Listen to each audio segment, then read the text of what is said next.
하나님 말씀 봅니다. 고린도후서 13장 1절에서 4절의 말씀까지 교독하겠습니다. 내가 이제 세 번째 너희에게 가리니 두세 증인의 입으로 말마다 확정하리라. 내가 이미 말하였거니와 지금 떠나 있으나 두 번째 대면하였을 때와 같이 전에 죄 지은 자들과 그 남은 모든 사람에게 미리 말하노니 내가 다시 가면 용서하지 아니하리라. 이는 그리스도께서 내 안에서 말씀하시는 증거를 너희가 구함이니 그는 너희에게 대하여 약하지 않고 도리어 너희 안에서 강하시니라. 그리스도께서 약하심으로 십자가에 못 박히셨으나 하나님의 능력으로 살아계시니 우리도 그 안에서 약하나 너희에 대하여 하나님의 능력으로 그와 함께 살리라. 아멘. 오늘 말씀을 듣기 전에 고린도전서 4장 15절의 말씀 함께 읽도록 합니다. 그리스도 안에서 일만 서성이 있으되 아버지는 많지 아니하니 그리스도 예수 안에서 내가 복음으로써 너희를 낳았음이니라. 아멘.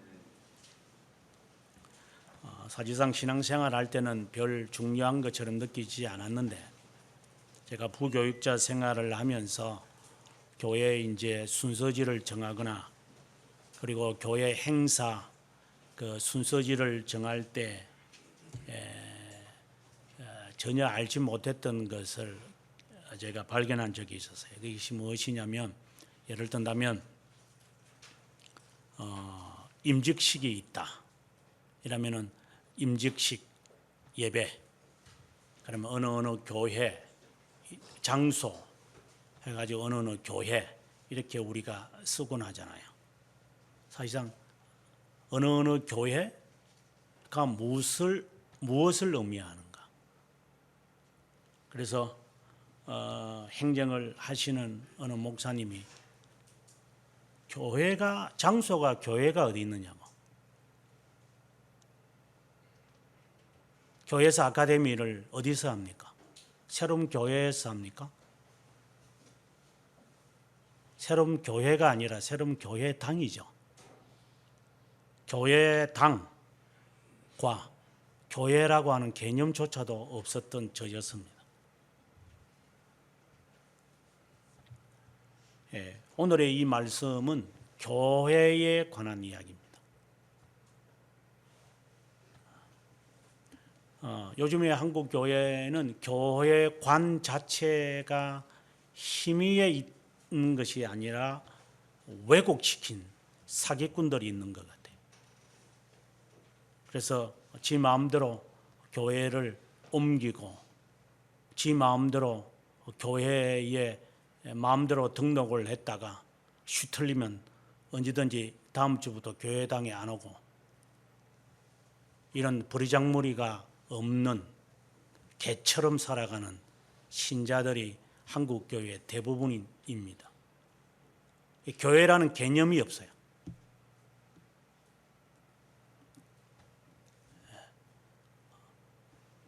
우리가 전세를 하거나 달세를 해도 그곳에서 계약이 끝나서 가려면 미리 통보를 하고 주인하고 딜을 해서 딜이 돈을 안 준다고 한다면 집주인이 돈을 안 준다고 한다면 돈을 받을 때까지 기다렸다가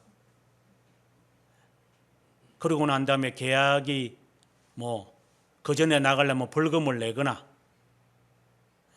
아니면 집이 안 나가면 그때까지 있는 모든 집세를 내가 다 지불하고 여러 가지 방안들이 있는데 이게 무슨 개들도 아니고 지 마음대로 그래서 강아지들 많이 키우는지 모르지만 교회관 자체가 교회란 무엇이냐에 대한 개념조차가 없는 이 시대, 교회가 무엇이고 교회당이 무엇인지도 모르고 전혀 우리에는 그런 개념도 없이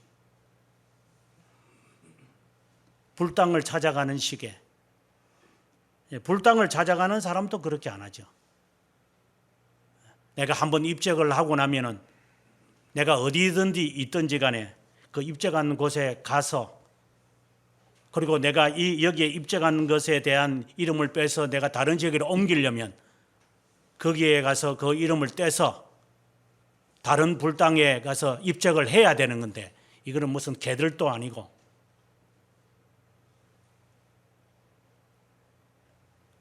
교회의 당을 무엇인지도 모르고, 교회가 뭔지도 모르고, 교회 가는 것이라는 개념이 무엇인지도 모르고,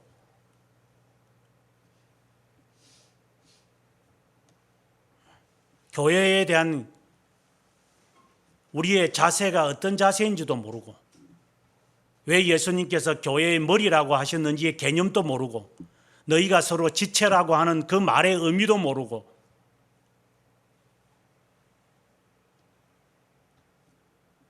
우리는 교회에 대한 신앙생활을 교회 다닌 것만큼 우리가 하겠지만 교회를 다닌 게 아니라 교회 당을 다녔겠죠.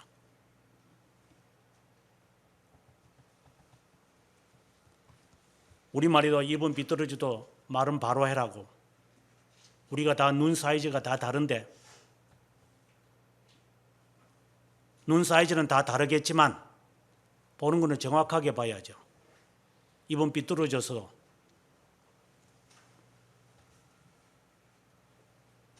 오늘 고린도후서 13장을 읽으면서 얼마나 분개한 마음이 들었다면, 사도 바울이 2절에서 하는 말이 내가 용서하지 않겠다.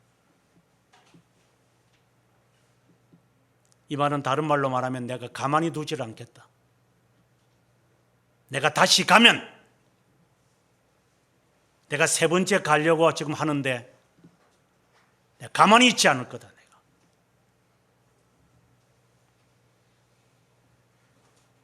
고린도전서 4장 21절에는 내가 두 번째 갔을 때는 너희를 내가 온유한 마음으로 칭찬하면서 격려하면서 내가 너희를 이렇게 용기를 북돋아 줬겠지만, 너희에 대한 이야기를 다 듣고 난 다음에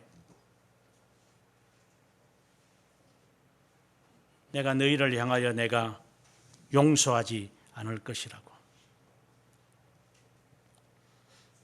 심지어 하는 말이 오늘 우리가 읽었던 이 말씀 바로 위에 12장 21절에 21절 20절부터 이렇게 되어 있습니다마는, 내가 갈 때에 내가 원하는 것 같이 보지 못하고 내가 너희에게 너희가 원하지 않은 것 같이 보일까 두려워하며 다툼과 시기와 분냄과 당짓는 것과 비방과 수근수근거림과 거만함과 혼란이 있을까 두려워하고, 또 내가 다시 갈 때에 내 하나님이 나를 너희 앞에 낮추실까 두려워하고, 또 내가 전에 지은 죄를 여러 사람의 그 행한 바 더러움과 음란함과 호색함을 회개하지 아니함 때문에 슬퍼할까 내가 두려워하노라. 내 마음이 바뀌었다는 겁니다. 이것은 한국 교회들의 현 주소지요. 수근수근거리고 시끄럽고 비방하고 호탕하고 음란하고 호색하고, 한국 교회가 이렇지 않다고 말할 사람이 이 세상에 누가 있겠어요? 서로 비방하고 당짓고 다투고 쌍욕하고, 교회당이 문화센터인 줄 알고 부닥거리하는 문화센터로 만들고 공연장으로 만들고 카페들을 만들어 놓고, 교회가 무슨 회랑인 줄 알고 교회당이 무엇이고 교회가 뭔지도 모르고 그 안에서 그릇된 것인지를 알지도 못하고 안다고 하더라도 나는 거기에 속하되지 않을 것이라고 하는 교만과 자만과 거만에 빠져가지고 그릇되다고 이야기하면 니는 잘났어? 라고는 이따위 소리만 할 줄 알고 너는 완전해 그러고 무엇을 말하는지도 모르고 마치 고린도 교회에 대한 사도 바울이 마지막 편지를 쓰면서 무슨 말을 할까? 내가 너희에게 사랑을 갖고 갈까? 내 사랑을 가져가지 않을 거다. 이제는 내가 매를 가지고 갈 거다. 내가 세 번째 오게 됐을 때는 너희들을 향하여 내가 저주를 퍼부을 거라고. 아주 단호하고 선언적인 이야기를 고린도 교회를 향하여 하고 있습니다. 이것이 우리의 자신을 향하여 있지 않는가?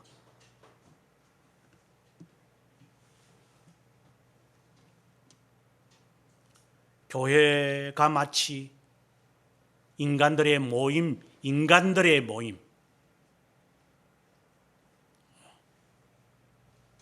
과거에 어느 교회를 우리나라에서 그래도 극대형 교회 가운데 하나 벌써 오기 전에 벌써 비서들이 경비원들이 줄을 서서 기다리고 대통령님 오는 것처럼 교회에다가 지금 어디에 도착했으니 자 준비하고 있어 이런 서로 신호를 받으면서 마이크를 붙잡고 이제 오고 있으니까 자 준비하자 이제 이런 거를 하면서 서서히 이제 자동차가 등장하면 모두가 귀족이 오는 것처럼 공작이 오는 것처럼 하는 교회가 있었다고 하는 것을 TV로 보면서 참 꼴불견도 따로 없다. 지옥이 네 앞에 있구나. 예루살렘에 올라가시는 주님이 말 타고 갈 수 없었을까요? 물론 그것을 가지고 판단하기는 어렵겠지만 그것도 교회라고 수만 명이 가서 지금도 이 시간에도 예배드리겠죠. 껍데기들.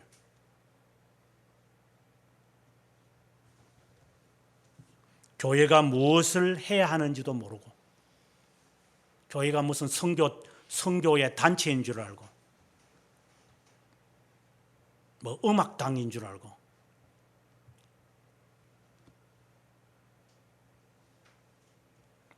교회는 사도 바울이 에베소 교회에게 했던 말처럼 교회는 비밀이다. 교회는 비밀이다. 참된 교회와 거짓된 교회를 이 시간에 제가 말씀드리려고 하는 것은 아니에요.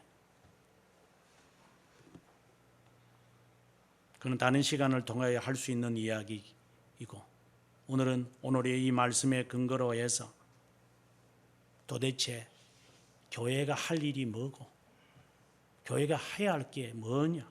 하나님께서 교회를 우리 눈앞에 보여지는 게 새로운 교회라면 새로운 교회에서 교회라는 이름으로 모여가지고 뭘 해야 되나? 제가 만든 이상형이 아니라 오늘 이 말씀이 우리에게 주는 그리고 신앙의 선배들이 교회는 뭐 하고 또 좀 더 쉽게 말한다면 당신하고 내하고 결혼을 했는데 도대체 결혼 생활이 뭐고 도대체 아직도 모르는 사람도 있을 거예요. 30년이 지나도 부부가 뭔지도 모르고 개념도 없이 살아가는 사람도 있을 거예요. 쉽게 말하면 아직도 언쟁을 하고 삿대질을 하면 아직도 개념이 없는 거예요. 그는.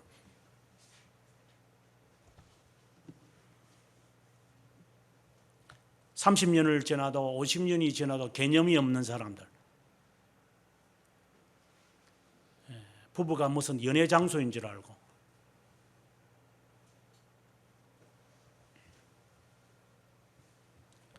교회에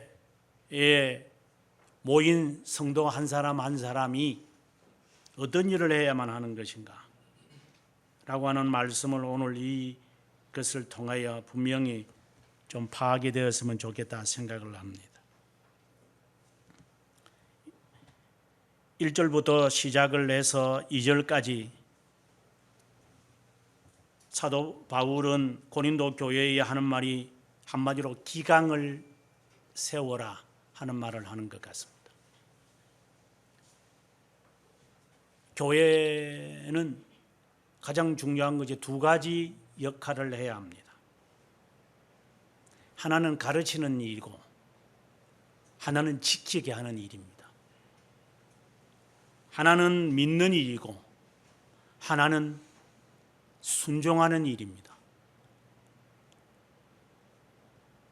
이것은 마치 교회가 두 기둥에 서 있다고 생각해도 됩니다. 또 다른 말로 한다면 교리와 기강. 그래서 교리 쪽으로 가르치는 일에 신경 쓰는 자는 장로들 가운데서 목사가 하는 일이고, 기강을 하는 일은 장로들이 하는 거고, 장로라고 하는 자들이 회합에 하는 것이 아니라 평일날 신방하고 난 다음에 성도들이 어떤 어려움이 있는 것을 제가 보았습니다.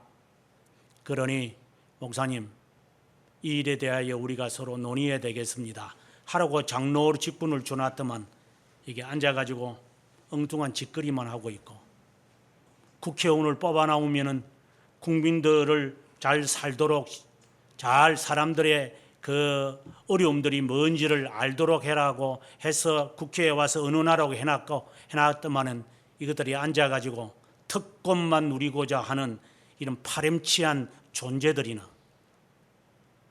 장로를 뽑아놔서 교회에 잘못한 것이 있다면 장로들이 찾아가서 권면하라고, 주중에 권면하라고 장로 뽑아놨더니만 이것들은 앉아가지고 새벽기도도 안 나오는 놈들이 장로라고, 성경도 읽지 않는 놈들이 돈 주고 1,000만 원 주고 장로직 샀으니까 본 좀 뽑으려고 하는 이사들이나 다를 바가 없는 것처럼,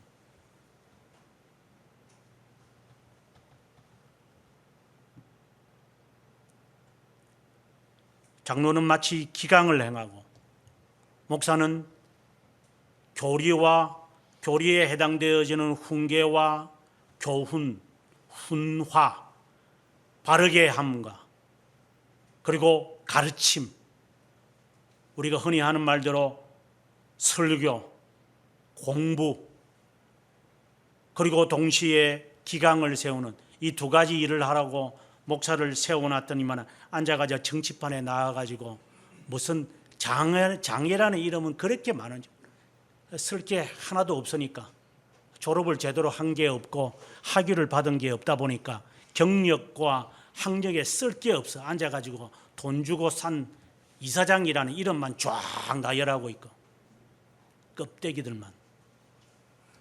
또 그것을 좋아하고 똑같은 유유상종이죠.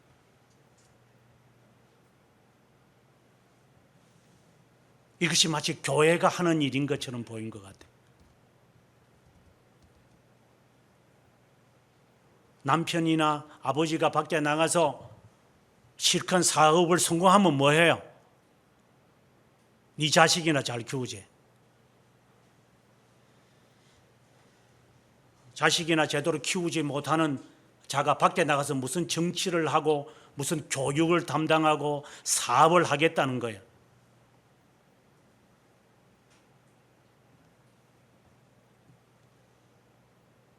그럼 사업도 하고 가정도 일을 다 돌볼 그런 사람이 어디 있어요? 그럼 결혼하지 말든가. 그러면 결혼하지 말고 사업만 하든가. 늑대 새끼인가? 그렇게 생각을 하는 결혼관이나 교회관이나 다를 바가 없다는 거죠. 자신에게 주어진 이 직분에 관하여 목사는 말씀을 순전하게 선포하는 그 일에 최선을 다해야 하고, 장로는 자신이 사업을 하고 가정을 돌보면서 마치 내가 가정에서 자녀를 꾸짖고 내가 자녀를 이끄는 것처럼 네가 교회에서도 그렇게 하라고. 그래서 가정을 돌보지 못하는 자는 장로나 집사가 될 자격이 없다고. 지 아내도 제대로 다스리지 못하는 자가 무슨 직분을 받아서 생활을 하겠느냐고.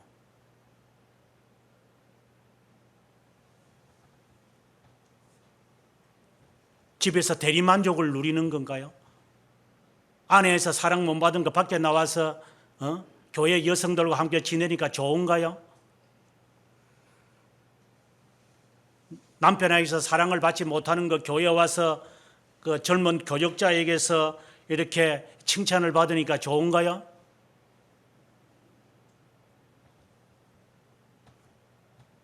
교회가 이 판으로 살아가는 거 아닙니까? 대리만족.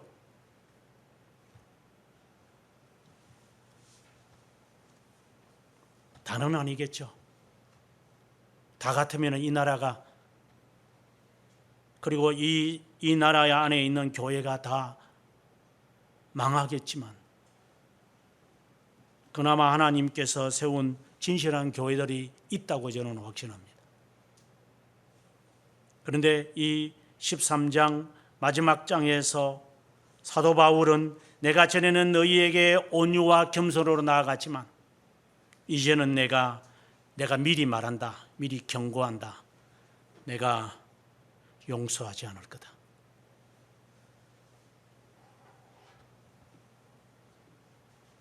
그러면서 이러한 기강의 이야기를 그는 확대시켜서 3절과 4절에 그리스도와 관련을 짓습니다.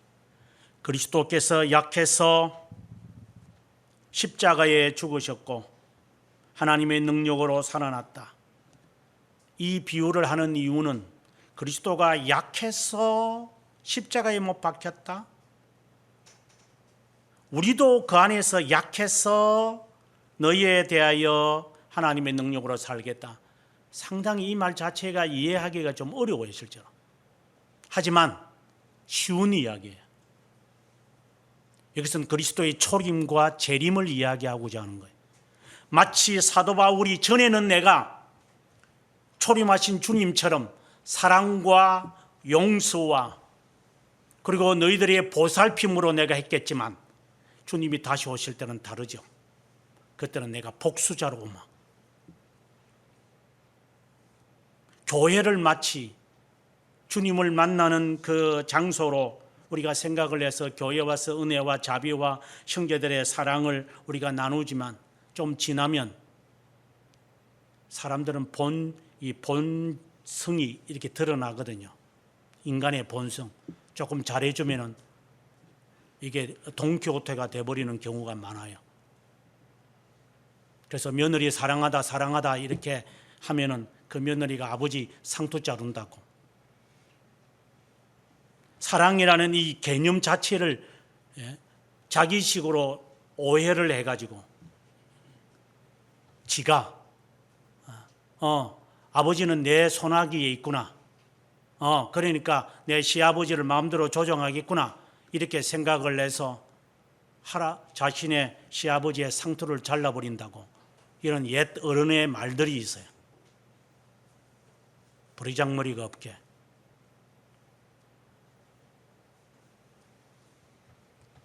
하나님께서 두 번 세상에 오신다는 사실을 사람들은 알지 못했던 거예요. 거의 대부분이죠. 그래서 주님께서 내가 세상에 화평을 주러 온 줄로 생각하지 마라. 이것은 재림을 말씀하는 것이죠. 그리고 영적으로는 내적인 영적 전투를 이야기하시려고 하셨던 거죠. 다 오라고 하셔놓고 주님이 그들을 향하여 훈계하시면서 하는 이야기예요. 이것은 두 가지의 생각을 동시에 다 하라고 하는 거예요. 약하여서 십자가에 못 박히셨으나 강하신 하나님의 능력으로 부활하셨다. 우리도 그렇게 할 거다. 주님이 그렇게 하시는 것처럼 나도 너희에게 그렇게 할 거다. 이 말을 지금 사도 바울이 우리에게 선언하는 겁니다. 내가 너희들에게 복음을 선포하기 위해서 너희가 약한 자기 때문에 어린아이와 같고 이렇게 단단한 음식을 못 먹을 줄 알기 때문에 내가 너희에게 용서와 온유한 마음과 겸손함으로 너희에게 다가간 것은 사실이다. 그 중에 한 명이라도 좀 건져볼까 해서. 하지만 이것은 진심이 아니다.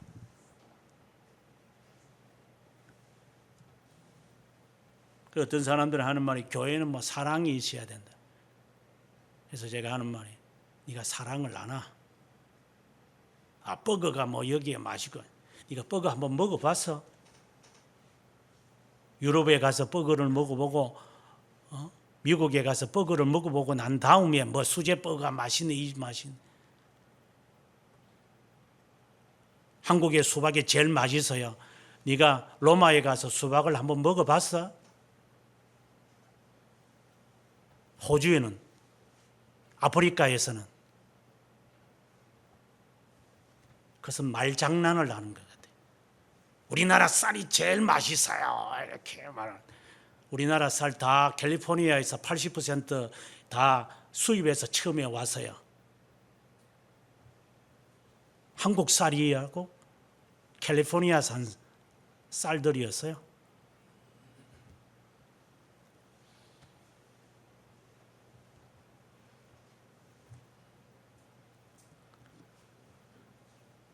교회에는 사랑이 있어야죠. 그건 틀림없는 겁니다. 근데 그 사랑으로 끝나는 게 아니에요. 사랑과 마치 막대기와 지팡이처럼 자식이 잘못하면 매질을 해야죠. 오냐오냐 하는 게 자식 사랑입니까?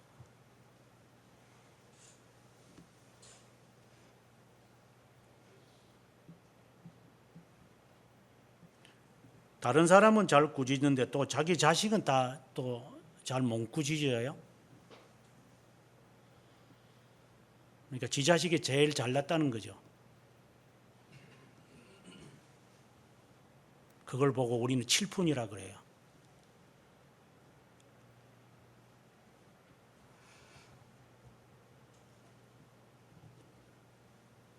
그리스도의 오심은 초림과 재림이고 하나님의 능력으로 우리가 그와 함께 살리라 라는 말은 그분의 재림을 연상하면서 내가 너희에게 내가 다시 갈 때는 내가 가만히 있지 않을 거다. 그러면서 하는 말이 5절부터 시작을 해서 믿음에 대한 증거를 갖기를 원한다 이 말을 하고, 너가 믿음 안에 있는지 그리스도 안에 있는지 그리스도가 너 안에 있는지 이 말을 계속해서 3절부터 이야기해요. 그리스도가 내 안에 있는지 그리스도가 너희 안에 있는지 그 안에 너가 있는지 너가 믿음 안에 있는지 너가 스스로 있는지 판단해 보라고. 그렇지 않으면 너희는 버린 자, 유기된 자다 이 말입니다. 믿음에 대한 확고한 증거를 갖고 있으라 라는 말이에요. 그렇지 않으면 너는 버림을 받은 자다. 너희가 버려짐을 받는 자가 되지 않는 것이 내가 바라는 것이다. 왜 우리가 자녀들을 사랑하는 자녀를 우리가 매질을 합니까? 다른 사람에게 조롱을 좀 안 받았으면 좋겠다. 네가 사회생활을 하면 어떤 생활이 너를 기다리고 있는지 우리는 아무도 모르니 다른 사람이 너를 향하여 저 어떻게 저게 어릴 때 교육을 받아 먹었는지 저 따위로 살아가는 거냐 그렇게 되지 않게 하려고. 너를 위해서 내가 매를 대는 거다. 그래서 매를 아끼지 않아야만 한다. 그러나 이것이 또 상서 폭행이 돼가지고 문제가 되는 경우가 있는데, 그거는 망나니들이 하는 짓거리고, 정말 자녀를 향하여 제대로 교육을 시키기 위해 천방지축으로 돌아다니는 애들이니까, 그래서 개줄 같은 것을 몸에 매더라도 돌아다니지 마라. 이렇게 천방지축으로 돌아다니다가 자동차 오다가 부딪히면 너 죽고 나 죽는다. 정말 놀랄 정도로 인권을 그렇게 강조하는 영국과 미국에 살면서 느껴지는 것들. 그 애들 개줄로 이렇게 개줄처럼 이렇게 붙들고 다니면서 가자 이렇게 하고, 애는 이렇게 장난감 만지고 싶은데 가 하고 개줄 못 끄는 것처럼 보고 나는 그래 가슴에, 우리가 강아지 가슴에 이렇게 개줄하는 것처럼 가자 이렇게. 그래서 제가 보면서 인권을 강조하는 이 나라가 애를 가지고 꼭 개 취급하네. 개 취급을 받아야지 니가 사람이 되니까. 여러분 그렇게 할 자신이 있어요? 내가 교육을 받지 않는 사람이다 보니까 애를 교육을 받지 못하게 하죠.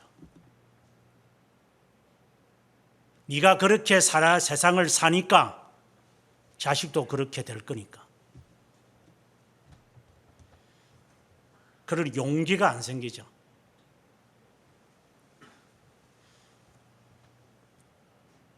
사도 바울은 그럽니다. 내가 너희의 아버지다. 오늘 본문의 여기에 보면, 오늘 우리가 읽었지만 고린도전서 4장 15절의 말씀, 그리스도 안에서 1만 서성이 있으되 아버지는 많지 않다. 내가 복음으로써 너희를 낳았다. 아버지의 심정으로 이 고린도 교회에 훈계하고 있는 거예요.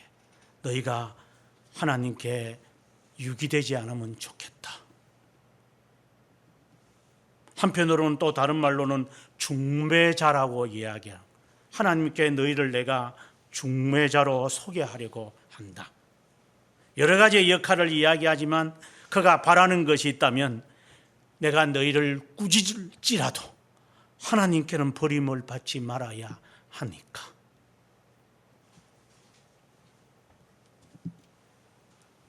벨기카 27항부터 시작을 해서 참 놀라운 것은, 칼빈도 그렇지만 사권의 부피가 우리가 기독교 강요 1권, 2권의 부피보다 많아요.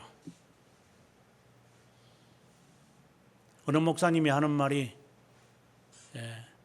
자기는 1권에서 4권까지의 내용 가운데서 4권의 내용이 가장 은혜와 도전과 기쁨을 누리고 있다, 이런 말을 해요. 그래서 제가 이 3권이지 어떻게 4권이냐고 하니까 뭐 아시면서 저한테 그렇게 물어보느냐 그래서, 그건 사실입니다 그랬어요. 4권의 내용이 훨씬 중요하기도 하고 은혜스러워요. 벨기카도 마찬가지예요. 26항까지 이야기를, 구원에 대한 교리를 말하고 난 다음에 27항부터 그는 34항까지 엄청난 8항에 걸쳐서, 3일처도 그렇게 많이 하지 않아요.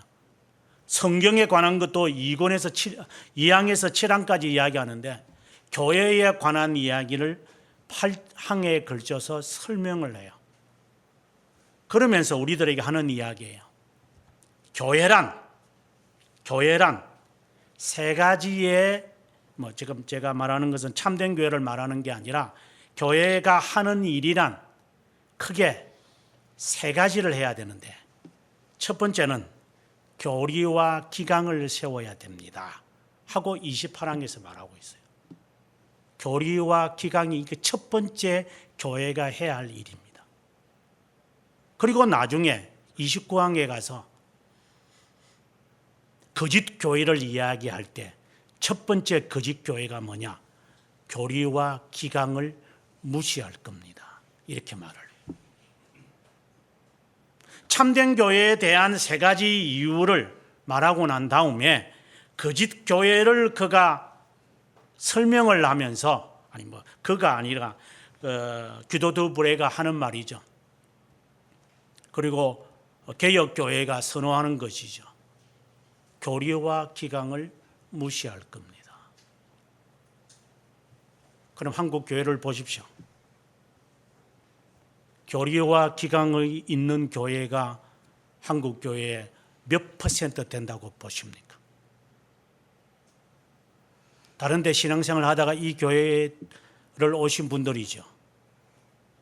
저는 여러분들 태어날 때부터 저는 양육을 하지 않았어요. 여러분은 기강을 한번 받아보셨어요? 구제람을 들어봤어요? 권징을 받아봤어요? 출교를 한번 당해봤어요?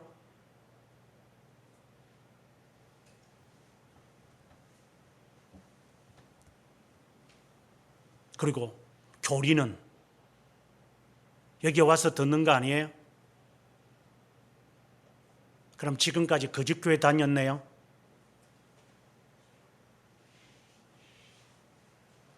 하나님의 은혜로 거짓교회가 아닌 교회에 오신 것을 환영합니다. 거짓교회 다니면서 그게 다인 줄 알았죠. 왜? 나를 꾸중 안 하니까. 나를 잘했다고만 하니까. 나를 칭찬만 하니까. 나를 간섭 안 하니까. 나를 징계 안 하니까. 우쭐거렸죠.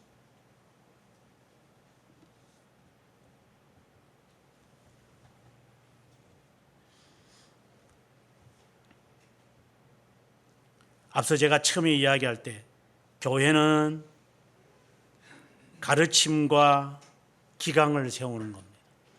가르침이라는 것은 마치 뼈대와 같아요. 뼈가 어떤 사람들은 뭐 통뼈라 그래요.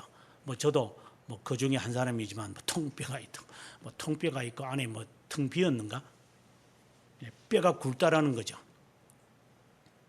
예, 저도 개인적으로 뼈가 굵은 사람 가운데 한 사람이에요.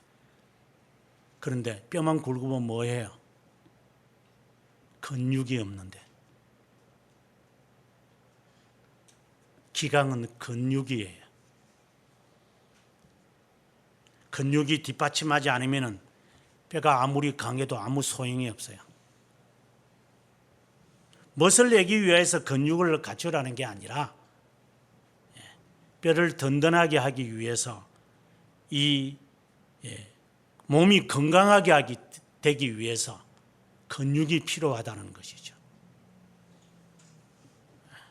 근육이 뒷받침이 안 되면 저도 그렇고 여러분도 그렇고 우리는 전부 뼈 힘으로 살아가요. 그러다가 골다공증 걸리는 거죠. 제가 여러분들에게 뭐 운동에 관한 이야기는 하도 잔소리처럼 하도 말을 많이 했어. 교리와 기강이 있는 것이 거짓 교회의 증거의 첫 번째에서 나타날 것이다. 그런데 오늘 이 본문의 5절에서 뭐라고 하느냐면 기강의 이야기보다도 한편으로 보면은 믿음에 관한 가르침에 좀 더 강조를 하는 것 같아요.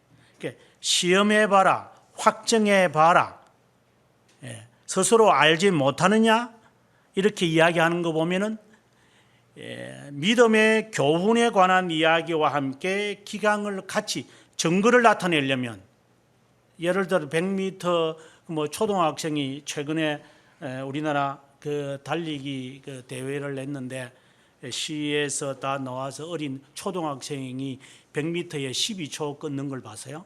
저는 깜짝 놀랐어요. 초등학생이 12초를 끊는다고? 저는 깜짝 놀래버렸어요. 그래 그 애가 아마 미래가 있다 뭐 없다 뭐 이렇게 아나운서들이 많이 하던데 12초 무슨 차범근도 아니고 말이야. 우사인 볼트가 만들어지려는가. 예.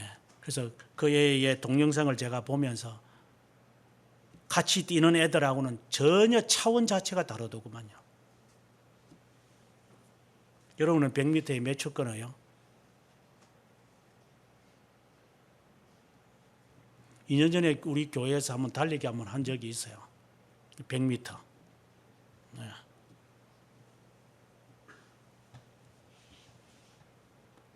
뭐 스피드가 중요하겠어요? 예. 이 나이에 100m를 달려보았을 때 느낌이에요. 제가 100m를 이렇게 장거리를 달리지 않고 100m를 달리보면 느껴지는 거 있어요. 근육이 이렇게 놀래버려요. 어떤 때는 준비 운동을 하지 않고 100m 전력 질주하면요, 허리 아니면은 이게 위에 있는 이 다리 근육이요, 이완이 되어 가지고 틀어져 버렸어. 중간에 가다가 그냥 스탑할 수밖에 없어. 깽깽이 뛰고 가야 돼. 100m 쉬운 게 아닙니다.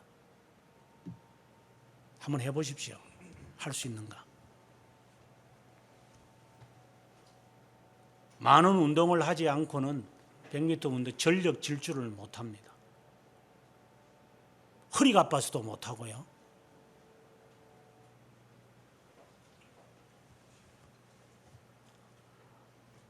아마 제 이야기가 아마 실감이 되는 사람들이 있을 거예요.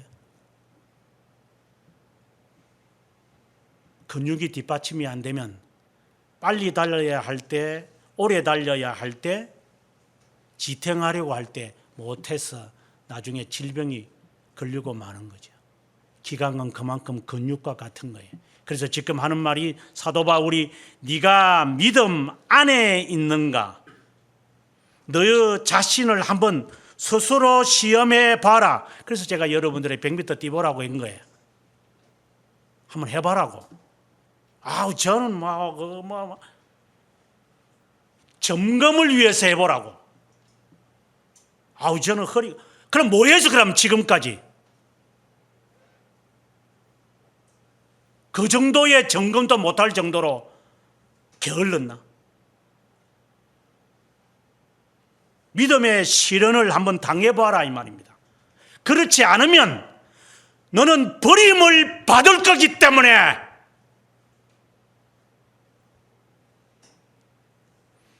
지금이라도 당장 네 몸에 대한 테스트를 하지 않으면 나중에 네 꼴이 어떤 꼴이 될지 아무도 모르기 때문에 지금 하라고.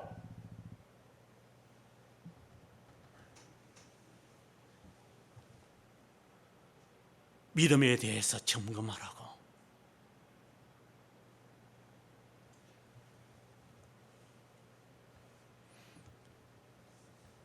(29항에서) 하는 말이 그러면 그리스도인의 표지가 뭐예요? 참된 교회는 좋습니다.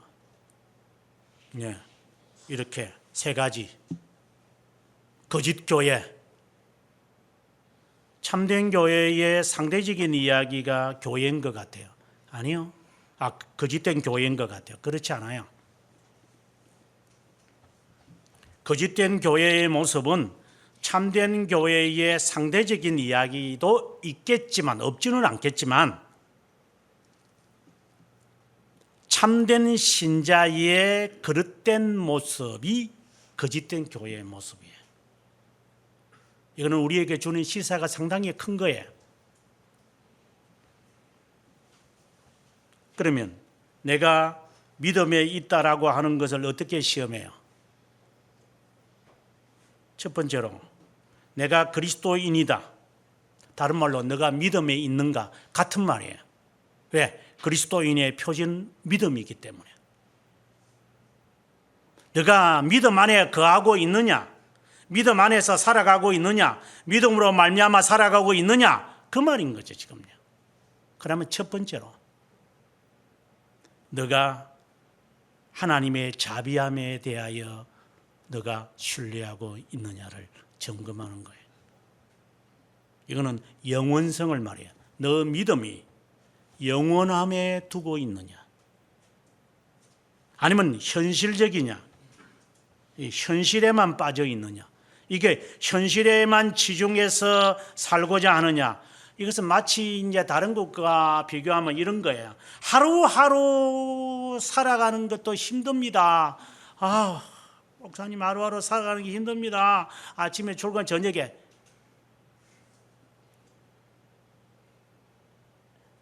누가 그렇게 안 살아봤어요?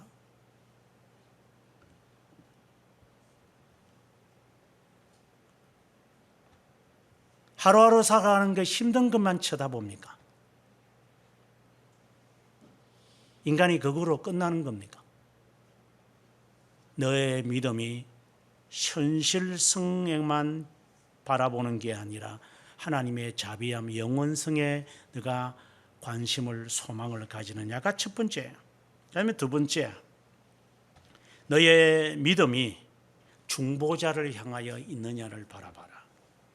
오늘 제가 기도할 때도 했지만 구약의 성도들이 앞에서 지금 죽어가는 동물들을 바라보고 복잡한 교리들이 많았잖아요.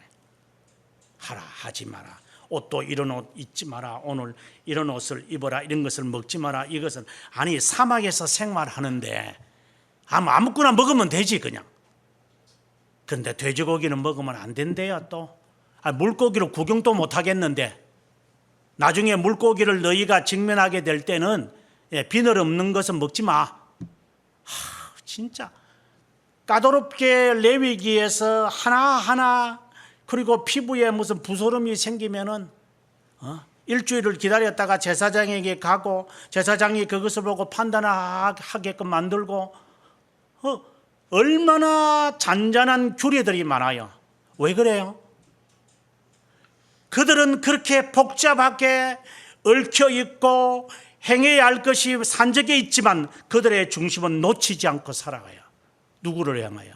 중보자를 향하여.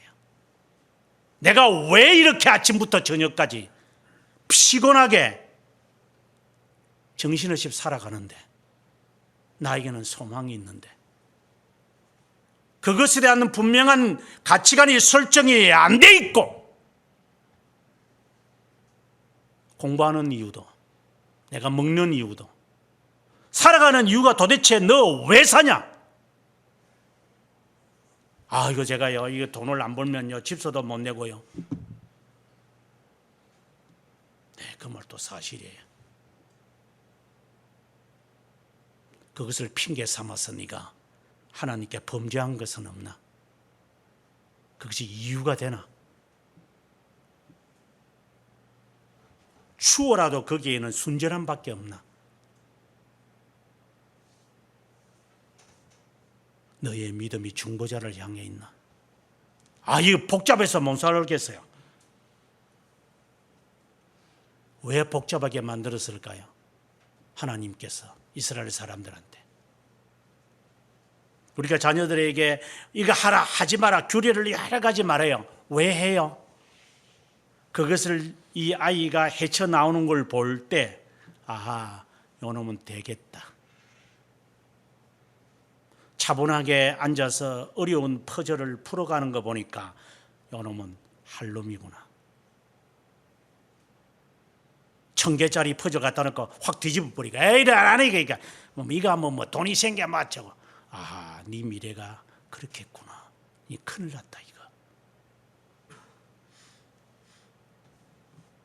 복잡한 규례를 하나님께서 만드셔서 이것을 정신없게 하신 이유를 묻는다면 칼빈은 이렇게 대답할 거예요. 유기된 자를 구별하시려고. 선택된 자는 이 아무리 복잡한 것이라 하더라도 실마리를 찾아내죠.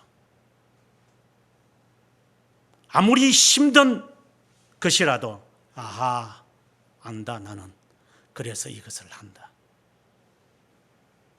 믿음 안에 있는지 너 자신을 시험하라는 게 그 의미를 두 번째 갖고 있는 거예요.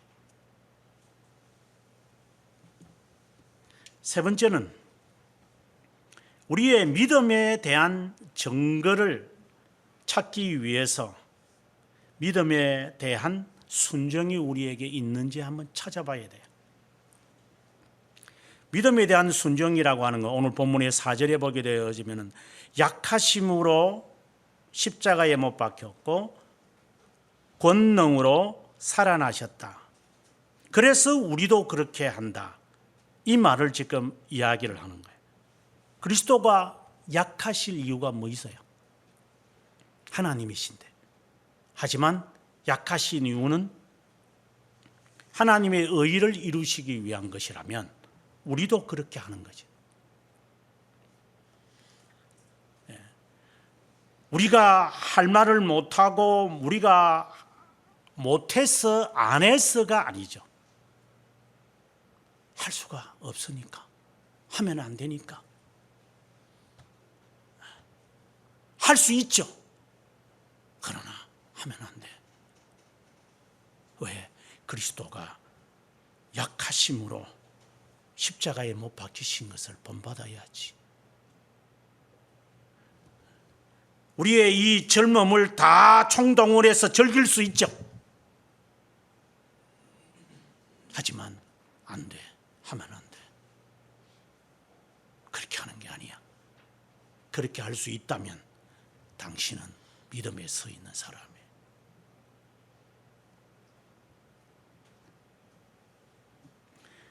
그 다음에 5절에 다시 근거해서 너의 자신을 확증하라. 예수 그리스도께서 너희 안에 계신 줄을 너희가 스스로 알지 못하느냐? 그리스도 안이라고 하는 이 개념을 여러분 정확하게 파악하고 있어야 합니다. 믿음은 이거 우리말인데 우리말에 지금 여기서 지금 안이라고 지금 이야기를 해서 이제 그렇습니다만은 이제 믿음과 관련해지면 그리스도를 믿는 거고 그리스도 안에서 우리를 예정하셨다. 그 에베소서 제가 다음 주일에는 제가 에베소서 1장을 제가 설교하겠지만 너희 그리스도 예수 안에서 너희를 예정하사 이런 말. 안이라고 하는 말은 다양하게 사용이 되어죠. 헬라어에서도 말미암아, 위하여, 때문에 그리고 실제로 안이라고 하는 말인데 여기서 지금 믿음 안에서 너희 자신을 시험하고 너희 자신을 확정하고 그리스도께서 너희 안에 계신 것 그리고 3절에서는 내 안에 계신 것라고 할 때 이 안이라고 하는 이 개념을 그리스도 안이라고 하는 것으로 바꾸셔야 돼요. 내가 그리스도 안에 있나? 그럼 그리스도 안이라고 하는 개념이 무엇인가? 그것은 앞서 방금 이야기했던 것처럼 하나님의 영원하심을 너가 갖고 있느냐를 생각하셔야 돼요. 그래, 하나님이심을 너가 인정하고 있느냐? 예수 그리스도가 하나님의 아들이라는 사실을 너가 신뢰하고 가느냐? 그래서 말라기에서 말라기가 하는 말, 말라기 선지자가 하는 말이 하나님 앞에 제물을 드리러 나오는 제사장들이나 사람들에게 하는 말이잖아요. 네 부모에게 가져가봐라. 네 군주들에게 가져가봐라.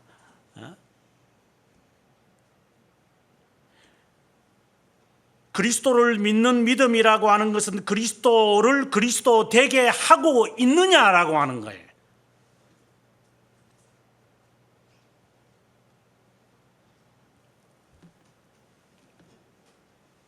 창조자 하나님이심을 너가 적어도 그분을 인정하면서 살아가고 있느냐라고 하는 이야기예요.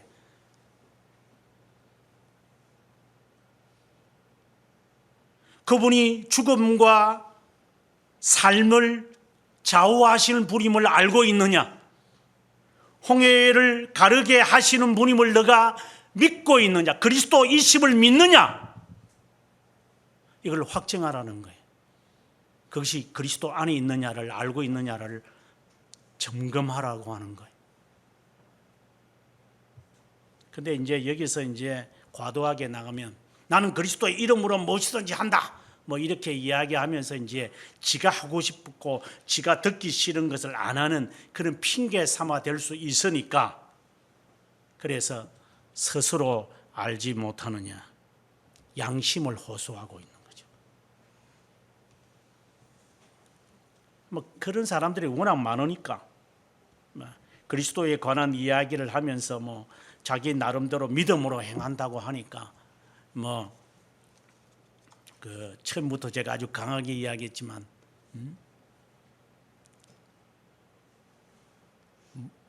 지도자들이라고 하는 자들이 얼마나 무식한지 무지한지 저도 그 가운데 한 사람이라고 생각하는데 얼마나 무서운지 말씀을 선포하는 것이 얼마나 두려운지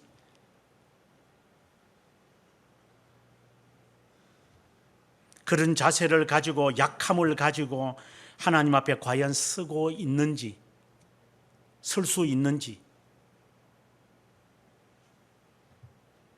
그런 약함이라는 것은 그리스도의 순종을 이야기하는데 그 순종을 너가 따르고 있는지 그리스도 안에 있는 믿음을 갖고 있는 것인지 같은 내용의 말씀입니다. 그리스도의 순종과 그리스도의 약함을 행하지 않으면서 순종하지 않으면서 믿음에 있다고요? 그리스도 안에 있다고요? 영혼을 사모하고 있다고요? 그것은 네 양심이 가책이 안 되냐?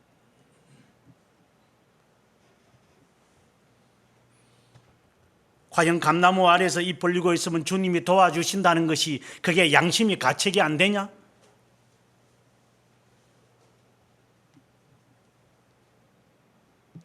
제가 어릴 때 하나님께 이런 기도를 한 적이 있었습니다. 하나님은 저에게 지혜를 주십시오.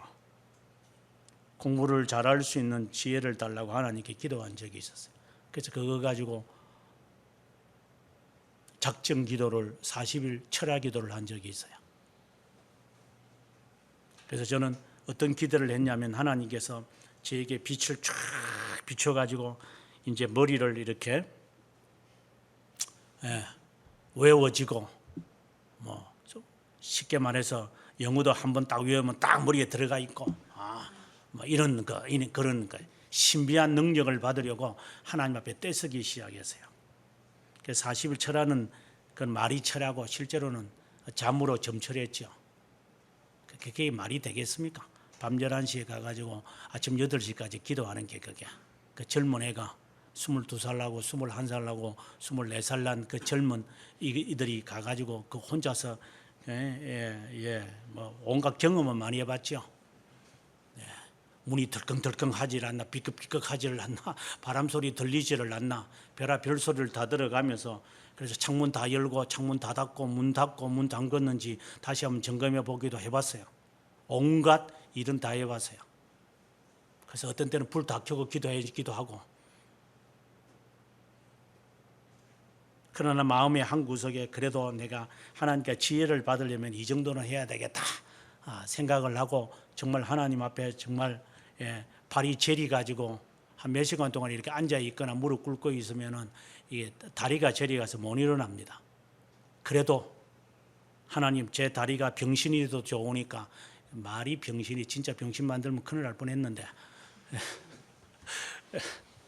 그런 말을 이제 함부로 해가면서 주여 하나님께 떼쓰는 거죠. 주님 지혜 주십시오. 이렇게 기도를 이렇게 하곤 한 적이 있었습니다. 기도를 다 마치고 난 다음에 제 마음에 생각이 드는 게 있었습니다. 그 지혜를 원하느냐? 예, 정말 그래서 원해서 제가 이렇게 밤늦게 주님 앞에 나와서 기도하는 거 아니겠습니까? 그래. 그 다음에 마음이 다른 게 드는 게 없어. 그래서 집에 왔어요. 지혜를 달라고 했는데 하나님은 너 지혜를 원하느냐? 예, 그거로 마음이 끝났다. 허무하다. 네, 이런 마음을 들고 이제 내 다시는 내 작정기도 안 해 이제 이래가지고 이제 열심히 성경 읽으면서 이제 학교 다니고 이랬으니까 학교 다니는 시기였으니까 성경을 읽으면서 책을 읽으면서 그때 알았어요. 하나님의 지혜를 이미 주셨구나. 하나님이 이미 주셨구나. 지혜를 원하느냐? 예. 그는 스스로 제가 확인하는 작업이었어요. 우리 염려하는 것 많아요. 저도 개인적으로 염려하는 게 있어요. 여러분하고는 다른 염려지만 아마 이렇게 주님이 말씀하실 수도 있을 거예요. 염려가 되냐? 예. 그리고 하나님은 말씀 안 하실 거예요. 왜요? 믿음으로 행하게 되기 때문에. 믿음의 선배들이 그렇게 했단다. 믿음의 선배들이 과 동일한 믿음을 가져라. 사이비들이 하고 있는 짓거리들 말고 교회와 교회당도 구분 못하는 자들의 말을 듣지 말고 교회를 센터로 바꾸는 자의 말을 듣지 말고 그 속에서 나와서 에클레시아 나와서 참된 교회에 가입해라. 그 참된 교회 밖에는 구원이 없다. 이것을 확신해야 된다. 큰일 날 뻔했습니다, 하나님.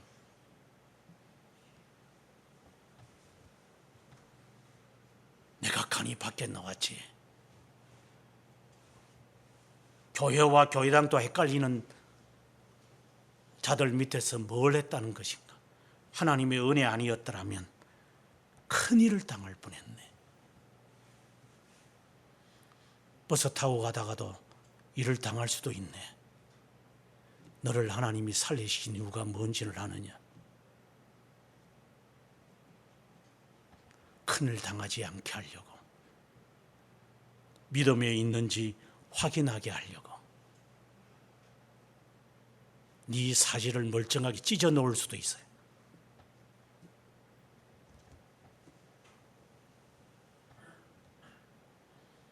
하나님이 너를 살리신 것은 버림을 받는 자가 되지 않게 하려고.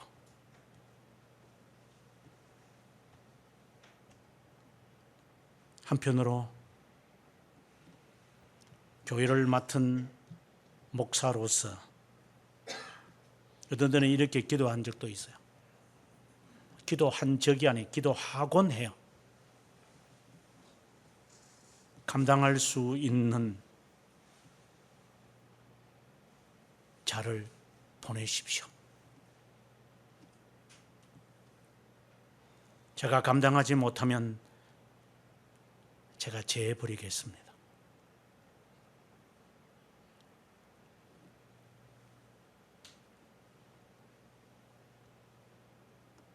이 교회에서 제가 제해버리겠습니다.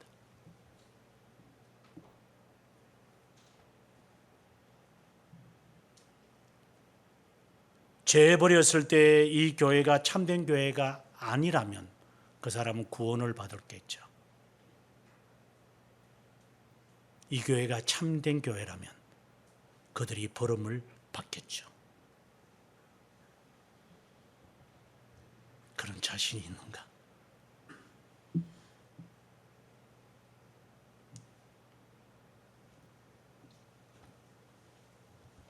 하나님 앞에 기도합니다. 이 교회가 참된 교회인가?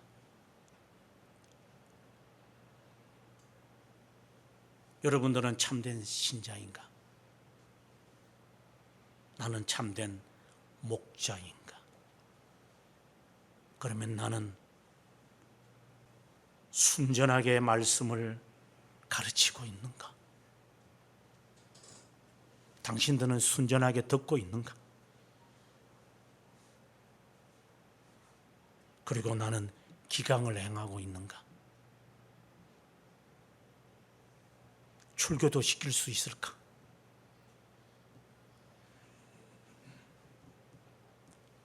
저와 함께 오래 신앙생활을 해본 분들 알죠? 온갖 종류의 사람들을 저는 다 봤습니다.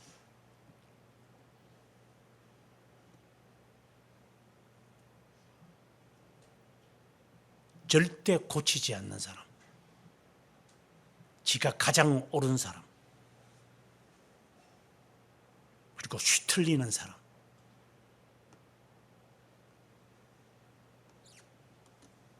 알고 있는 조그마한 것을 가지고 확대 해석하는 사람, 별 종류들을 저는 다 봤습니다.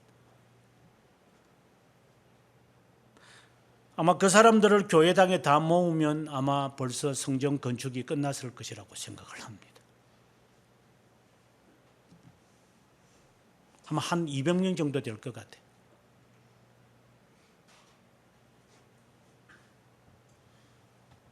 저는 지금에 와서 하나님께 감사하기를 너 잘났다. 아프지만 여기 있는 자들을 보호해야 하니까 나는 내 자식이 중요해요. 나는 성도들이 중요해요. 저에게는. 왜? 이들이 버림을 받을 자녀가 되지 않도록 해야 되는 책임과 의무를 나는 받았으니까.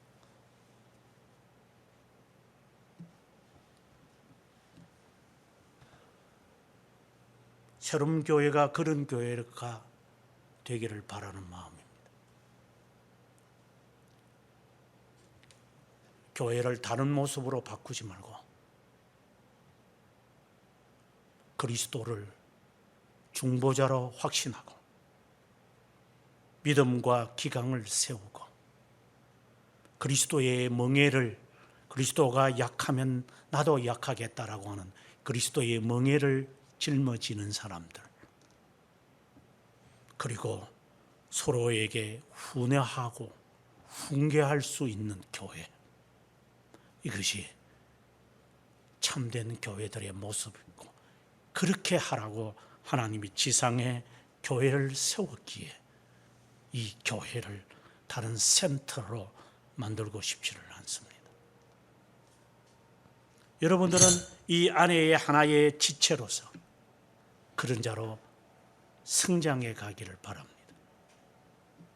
그렇지 않으면 여러분들이 버림을 받은 자가 될 수 있습니다.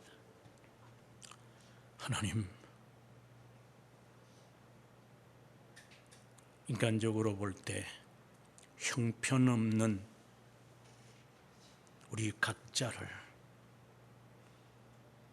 자비하심으로 선택하신 것 너무나도 큰 다행으로 여기고 감사합니다. 견인하라고 저희를 이 세상에 두셔서 여러의 업무들을 감당하라고 하셨는데 제대로 감당하지 못할 때가 있음을 주님께 고백합니다. 어떤 때는 미련과 고집과 아집과 습관과 스스로의 외고집으로 하나님의 영광을 가릴 때가 있음을, 날마다 자신을 부인하지 못하고 자기 긍정에 빠져서 살아갈 때가 있음을 용서하옵소서.